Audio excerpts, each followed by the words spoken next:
راستے میں جان لٹانے کی نہیں ہے تو وہ منافق کی موت مرے گا.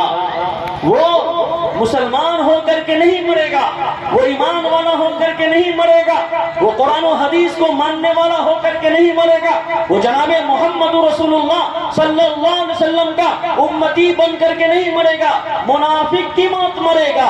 عبداللہ بن سبا کے اوپر شاعر اسلام دل خیر آبادی نے بھی بتایا کہ وہ کیسی منحوس جماعت ہے اور وہ کتنا بڑا منافق تھا. اسلام تو کہتا ہے کہ دو رنگی چھوڑ دے ایک رنگ ہو جا, دو رنگی چھوڑ دے ایک رنگ ہو جا, سراسر موم یا پھر سنگ ہو جا. لیکن وہ منافق چاہتا تھا کہ میں ظاہری طور پر مسلمان بنا رہوں, ادھر سے بھی مال غنیمت مجھے ملتا رہے اور اندر سے کافر اور مشرک بنا رہوں, کفر اور شرک کی نجاست اور غلاظت میں لٹ پٹ رہوں اور ادھر سے بھی میں ادھر کی نحوست لیتا رہوں.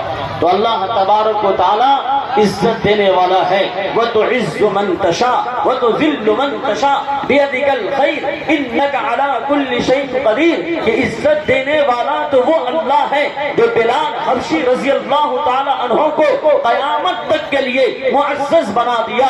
حضرت بلال حبشی رضی اللہ تعالی عنہ کو قیامت تک کے لیے مکرم بنا دیا, ان کے درجات کو اعلیٰ اور بالا کر دیا, ان کے درجات کو برتر کر دیا. اور اس زمانے کے جو عبداللہ بن سبا تھے, ابو جہل تھے, ابو لہب تھے, عتبہ تھا, شیبہ تھا, اور اپنے آپ کو بڑا بڑا جو کہتا تھا, سب کو اللہ تعالیٰ نے ذلیل و خوار کر دیا, نیست و نابود کر دیا, اور اس طریقے سے اس کا نام و نشان مٹا کہ آج عبداللہ بن سبا کا پپڑ کیا ہے کہ پرپوتا لکر پوتا اس کے خاندان کا کوئی ہوگا بھی, ابو جہل, ابو لہب, عتبہ, شیبہ کے خاندان کا کوئی ہوگا بھی, تو وہ اپنی نسبت ان منحوسوں کی طرف نہیں کرتا ہے, ان منافقوں کی طرف نہیں کرتا ہے. اور ہندوستان تو آزاد ہے, یہاں کوئی بھی اپنے آپ کو حسنی کہہ دیتا ہے, حسینی کہہ دیتا ہے, صدیقی کہہ دیتا ہے. تو اگر برکت کے لیے کہہ رہا ہے تو چل سکتا ہے, لیکن نسبی اعتبار سے اگر کہہ رہا ہے تو یہ جائز نہیں ہے. سلسلہ نسب جوڑنے کے لیے اور اپنی بڑائی کبریائی کے لیے کر رہا ہے تو یہ جائز نہیں ہے. اب باقی محبت میں برکت حاصل کرنے کے لیے اگر کہہ دے تو گنجائش نکل سکتی ہے. دوستو بزرگوں, تو میں عرض کر رہا تھا کہ موت سب سے اچھی موت کیا ہوتی ہے؟ شہادت کی موت ہوتی ہے.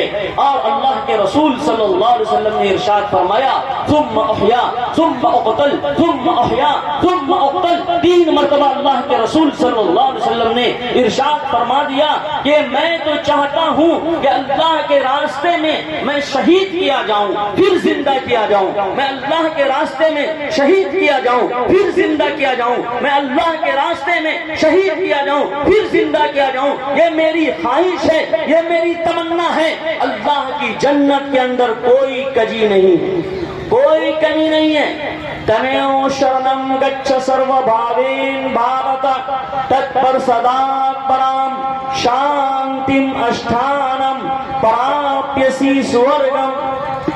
دوستو بزرگوں, ہمارے ہندو بھائیوں کی کتابوں کے اندر بھی جو جنت کی صفات بیان کی گئی ہے, یہاں تو 70 حوروں کا تذکرہ ہے, وہاں تو 700 اور 1000 حوروں کا تذکرہ ہے. اور جنت کے بارے میں بتایا گیا کہ وہ ایسی جگہ ہے جہاں آدمی پہنچ جائے, شانتم اشٹھانم, وہ اشٹھان, وہ جگہ ایسی ہے جہاں شانتی ہی شانتی ہے, کوئی پریشانی نہیں ہے. ایک پنڈت جی سے بات ہوئی میری, تو پنڈت جی کہنے لگے کہ سورگ نرگ جو ہے اسی دھرتی پر ایشور نے بنایا ہے. میں نے کہا ایسا تو نہیں ہے. تو کہا کہ نہیں, دیکھیے سورگ اس کے لیے ہے جس کی مرتیو ہو گئی تو اس کا انتم سنسکار کیا جائے تو چندن کی لکڑی سے, گھی سے اور اعلیٰ چیز خوشبودار وغیرہ اس میں جو چیزیں ہو سکتی ہے دے دیا جائے, تو اس کے لیے سورگ یہی ہے. اور نرک کس لیے ہے؟ تو نرک اس کے لیے ہے کہ جو مرا تو اس کو کفن دفن نصیب نہ ہو, ایسی جو ہے وہ یا ایسی لکڑی اکڑی سے اس کو جلا دیا گیا ہو. تو ہم کہیں کہ اچھا یہ بتائیے کہ دنیا کے اندر ہوتا ہے عام طور پر جو ہمارے بھارت دیش کے نیتا ہیں وہ سب بھرشٹاچار ہیں، ہے کہ نہیں؟ بھرشٹاچار ہیں، اتیاچار کرنے والے ہیں، بلاತ್ಕಾರ کرنے والے ہیں، کیا کیا سب اخبار کے اندر آ رہا ہے۔ بلکہ نیتا کے علاوہ نیتا کے چاپلوسی کرنے والے، چمچا گیری کرنے والے، بھوشوانی کرنے والے، پرچہ دکھانے والے، ایسے ایسے ڈپلیکیٹ بابا سب ہیں جو کیا ہے کہ الٹی سیدھی حرکت کرتے ہیں، اور کیا آسارام، بابا رام رحیم اور کون کون کیا کیا سب ہے، نام لینے کی ضرورت نہیں ہے۔ تو آپ دیکھ سکتے ہیں جب وہ لوگ تو مرتے ہیں تو کافی سوشل میڈیا پر اس پر اور کہاں کہاں کی لکڑی اور کہاں کہاں کا خوشبو اور کہاں کہاں کا گھی دے کر کے ان کو جلایا جاتا ہے۔ اور اسی بھارت دیش کا ایک غریب آدمی، ایماندار آدمی وہ مرتا ہے تو اس کا کہیں کوئی تذکرہ نہیں ہوتا، تو آپ کیا کہیں گے کہ یہ بیچارے غریب کے لیے نرک ہو گیا؟ تو لوگ پنڈت جی بیچارے لاجواب ہو گئے اور کوئی جواب نہیں دیے۔ ہم نے کہا دیکھیے پنڈت جی صاحب، اگر سورگ اس دھرتی پر ہوتا تو ویدوں کے اندر، گیتا کے اندر جو بتایا گیا ہے اس کی صفات بیان کی گئی ہے کہ اگر آدمی وہاں پہنچ جائے تو اس کی ساری حاجتیں اور ساری ضرورتیں پوری ہو جاتی ہے۔ تو آپ ایسا کیجئے کہ میری گاڑی لے لیجئے، میرا گھر لے لیجئے، میری دکان، میرا مکان سب کچھ لے لیجئے، اور وہ جگہ آپ ہم کو صرف پاؤں رکھنے کی دے دیجئے، جہاں میں پہنچ جاؤں تو میری ہر خواہش پوری ہو جائے، ہر تمنا پوری ہو جائے، دل کی ہر آرزو کی تکمیل ہو جائے، وہ کوئی جگہ ہے تو آپ دے دیجئے۔ تو وہ خاموش ہو گئے اور کہا نہیں ہے۔ میں نے کہا کہ دیکھیے پنڈت صاحب، اصل میں ہوتا یہ ہے کہ ایشور جو ہم سب کا مالک و خالق ہے، پالنہار ہے، پروردگار ہے، اس نے اس دھرتی کو روزے جزا نہیں بنایا، بدلہ دینے کی جگہ نہیں بنایا، بلکہ اس کو ایگزام ہال بنایا ہے۔ World is a exam hall, اور پریکشا بھون بنایا ہے۔ دھرتی کیا ہے؟ پریکشا بھون ہے۔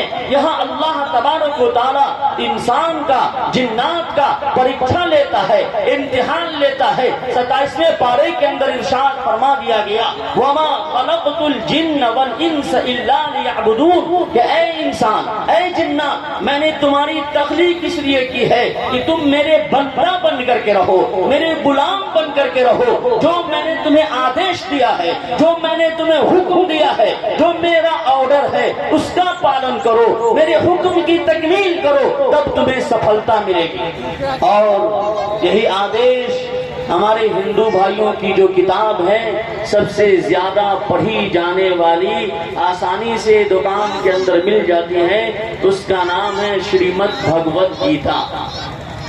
ہمارا ایک مدرسہ آن لائن چلتا ہے، جب سب مدرسہ بند ہو گیا تھا کرونا کال میں، تو ہمارے اساتذہ نے کہا کہ ایسا ہے کہ اب تم آن لائن کچھ کرو اور آن لائن تعلیم کو عام کرو۔ تو 6 مہینے کا دعوتی تربیتی چترویدی کورس کے نام سے چلتا ہے، جس میں وید، گیتا، قرآن، حدیث، سنسکرت، انگلش سب کو بنا کر کے جو ہے بہترین، جیسے محرم کا کھچڑا ہے اس سے اچھا کھچڑا وہ بنایا گیا ہے۔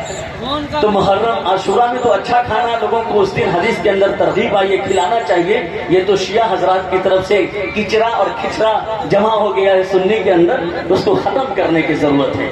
تو ہمارے ایک اسٹوڈنٹ نیپال سے پڑھ رہے تھے، عالم دین ندوی تھے، اور نیپال کی جو سب سے بڑی جامع مسجد ہے کاٹھمنڈو کے اندر